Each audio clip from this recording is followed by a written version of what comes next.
श्रीगणेशाय नमः।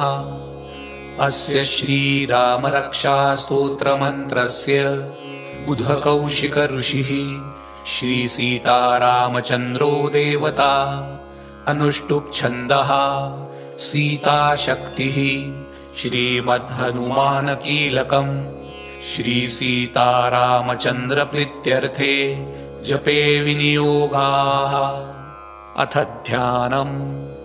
ध्यायेदाजादुबाहुं धृतशरधनुषं बद्धपद्मासनस्थं पीतं वासोवसानं नवकमलदल स्पर्धिनेत्रं प्रसन्नं वामाङ्कारूढसीता मुखकमलमिलल्लोचनं नीरदाभं नानालङ्कारदीप्तं दधतमुरुजटामण्डनं रामचन्द्रम् इति ध्यानम्।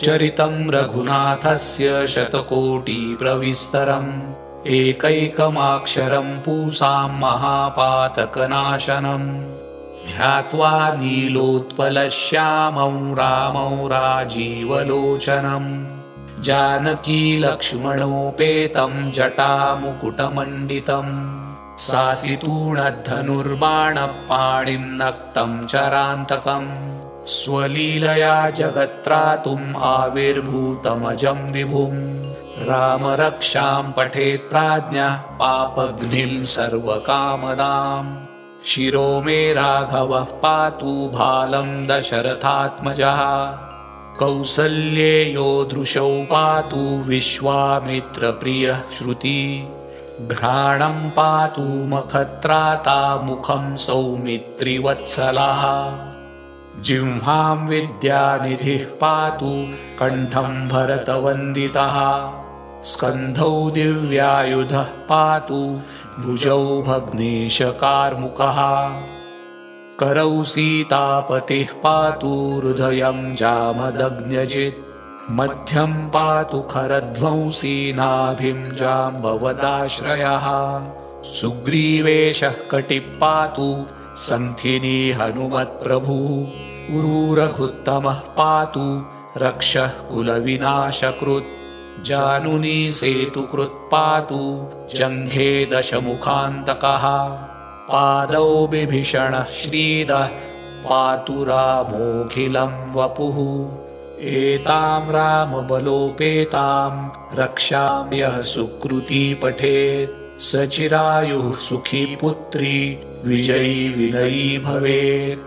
पातालभूतलव्योमचारिणच्छद्मचारिणः न द्रष्टुमपि शक्तास्ते रक्षितं रामनामभिः रामेति रामभद्रेति रामचन्द्रेति वा स्मरन् नरो न लिप्यते पापै भुक्तिं मुक्तिं च विन्दति जगज्जेत्रैकमन्त्रेण रामनाम्नाभिरक्षितम् यः कण्ठे धारयेतस्य करस्थाः सर्वसिद्धयः वज्रपञ्जरनामेदै यो रामकवचं स्मरेत् अव्याहताज्ञ सर्वत्र लभते जयमङ्गलम् आदिष्टवान् यथा स्वप्ने राम रक्षामि मां हरः तथा लिखित्वान् प्रातः प्रबुद्धो बुधकौशिकः आरामः कल्पवृक्षाणां विरामः सकलापदाम्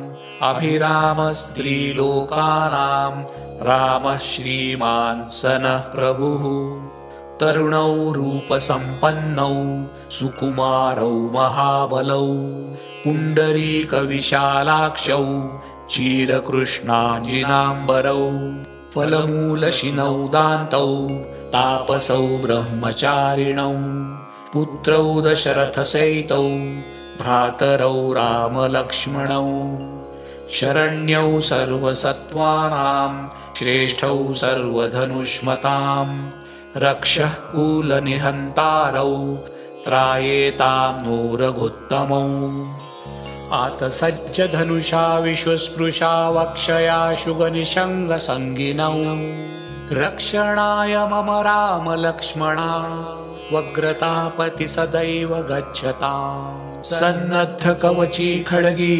चापबाणधरो युवा गच्छन्मनोरथोऽस्माकौ रामः पातु स लक्ष्मणः।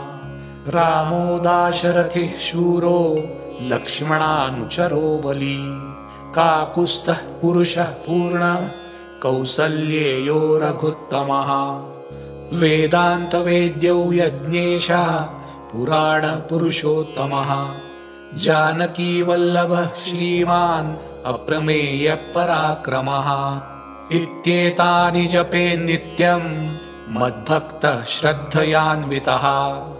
अश्वमेधायुतं पुण्यं सम्प्राप्नोति न संशयः। रामं दुर्वादलश्यामं पद्माक्षं पीतवाससं स्वन्ति नामभिर्दैवैर्न ते संसारिणो नरः। रामं लक्ष्मणपूर्वजं रघुवरं सीतापतिं सुन्दरं काकुत्स्थं करुणार्णवं गुणनिधिं विप्रप्रियं धार्मिकं राजेन्द्रं सत्यसन्धं दशरथतनयं श्यामलं शान्तमूर्तिं वन्दे लोकाभिरामं रघुकुलतिलकं राघवं रावणार्यं। रामाय रामभद्राय रामचन्द्राय वेधसे रघुनाथाय नाथाय सीतायाः पतये नमः। श्रीराम राम रघुनन्दन राम राम श्रीराम राम भरताग्रज राम राम श्रीराम राम रणकर्कश राम राम श्रीराम राम शरणं भव राम राम। श्रीरामचन्द्र चरणौ मनसा स्मरामि श्रीरामचन्द्र चरणौ वचसा गृह्णामि श्रीरामचन्द्र चरणौ शिरसा नमामि श्रीरामचन्द्र चरणौ शरणं प्रपद्ये। माता रामो मत्पिता रामचन्द्रः स्वामी रामो मत्सखा रामचन्द्रः सर्वस्वं मे रामचन्द्रो दयालु। नान्यं जाने नैव जाने न जाने दक्षिणे लक्ष्मणो यस्य वामे तु जनकात्मजा पुरतो मारुतिर्यस्य तं वन्दे रघुनन्दनं। लोकाभिरामं रणरङ्गधीरं राजीवनेत्रं रघुवंशनाथं कारुण्यरूपं करुणाकरन्दं श्रीरामचन्द्रं शरणं प्रपद्ये। मनोजवं मारुततुल्यवेगं जितेन्द्रियं बुद्धिमतां वरिष्ठं वातात्मजं वानरयूथमुख्यं श्रीरामदूतं शरणं प्रपद्ये। कूजन्तं राम रामेति मधुरं मधुराक्षरम् आरुह्य कविताशाखां वन्दे वाल्मीकिकोकिलम्। अपदामपहर्तारं दातारं सर्वसम्पदां लोकाभिरामं श्रीरामं भूयो भूयो नमाम्यहम्। भर्जनं भवबीजानां मर्जनं सुखसम्पदां तर्जनं यमदूतानां राम रामेति गर्जनं। रामो राजमणिः सदा विजयते रामं रमेशं भजे। रामेणाभिहता निशाचरचमू रामाय तस्मै नमः। रामान्नास्ति परायणं परतरं रामस्य दासोऽस्म्यहं। रामे चित्तलया सदा भवतु मे भो राम मामुद्धर। राम रामेति रामेति रमे रामे मनोरमे सहस्रनाम तत्तुल्यं रामनाम वरानने। इति श्रीबुधकौशिकविरचितं श्रीरामरक्षास्तोत्रं सम्पूर्णं। श्रीसीतारामचन्द्रार्पणमस्तु।